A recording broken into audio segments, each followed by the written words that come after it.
The Louvre Museum in Paris, which was considered the most secure structure in the world, was robbed in broad daylight. Things that were only seen in Hollywood movies can actually happen in real life. A simple scissor lift parked against the Louvre's wall became the key to one of the boldest heists in modern memory. The Louvre is more than a museum. It is a national vault, a palace of crowns, jewels, and paintings that bind France to its past. Yet on October 19th, in plain daylight, a team slipped through a second-floor window, shattered reinforced glass, and walked away with crown jewels that an empire once wore. By noon, Paris stopped. Streets locked down, headlines screamed, and everyone asked the same question: how could the Louvre be robbed in broad daylight? There were no explosives, no lasers, no blockbuster chaos. There was study, planning, and a single clever idea: look like you belong. The thieves picked a quiet Sunday morning when the museum's foot traffic is thin and guard rotations stretch. They dressed as construction workers in yellow vests, the perfect uniform of normality.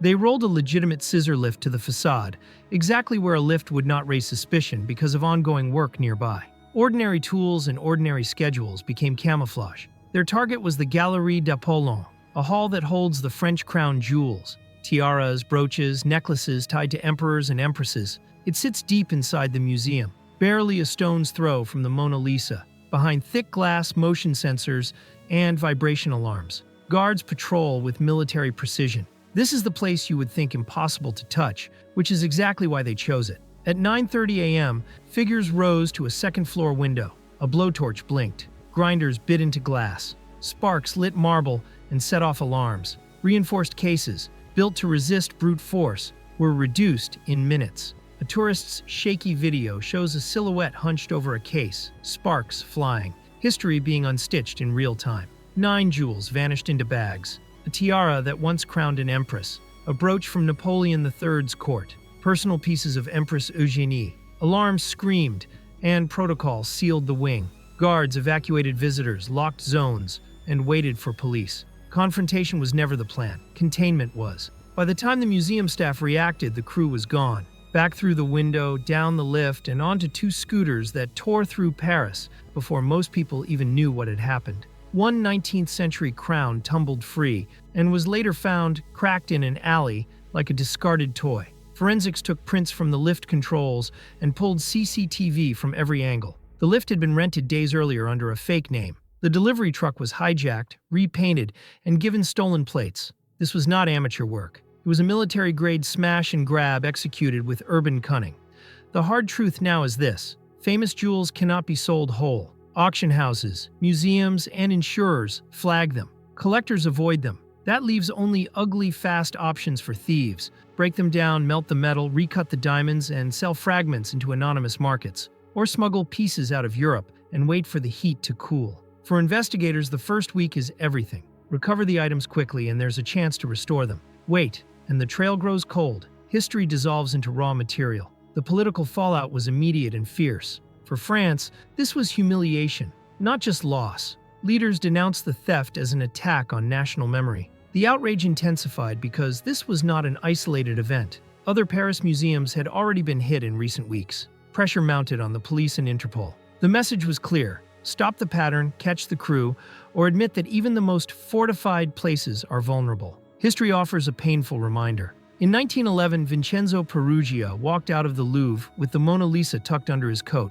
The painting was lost for 2 years, and the theft rewired security worldwide. Cameras multiplied, protocols hardened, and the Louvre earned a reputation for being impregnable. That reputation collapsed on a single autumn morning. The lesson is simple and stinging. No fortress is invincible when routine and trust are weaponized. Investigators are chasing a trail of rented equipment, stolen plates, and abandoned scooters heading south. Some experts believe the crew had inside knowledge. Someone who understood delivery windows, service patterns, and the museum's weak seams. Others say the operation relied only on patient observation and flawless timing. Both possibilities deepen the fear.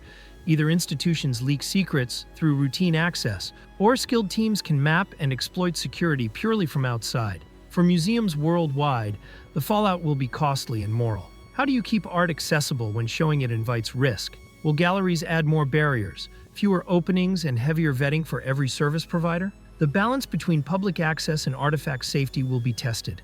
The Louvre must now answer not just how to recover what was lost, but how to rebuild trust with patrons, with a country, and with a world that believed certain treasures were untouchable. There is still hope. International police cooperation, forensic gemology, and the black market's own mistakes have returned stolen masterpieces before. Underworld networks make errors. Shipments are intercepted and payments traced. But every hour the jewels remain missing, the harder hope becomes. The next moves matter. If the crew tries to sell intact pieces, detection is likely. If they break and scatter the treasure, recovery becomes nearly impossible. This heist is more than a news story. It is a mirror. Monuments built for reverence, wrapped in technology, open to the public, and vulnerable because they are human spaces. The theft teaches a brutal lesson about modern vulnerability. Ordinary objects, a lift, a vest, a rental truck, can become tools of extraordinary crime. Investigations continue, leads are followed across borders,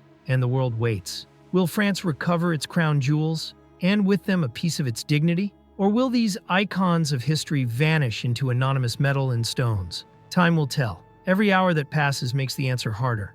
If you want to follow this case as it develops, hit subscribe and drop a like. We'll bring updates as new evidence appears and investigators close in.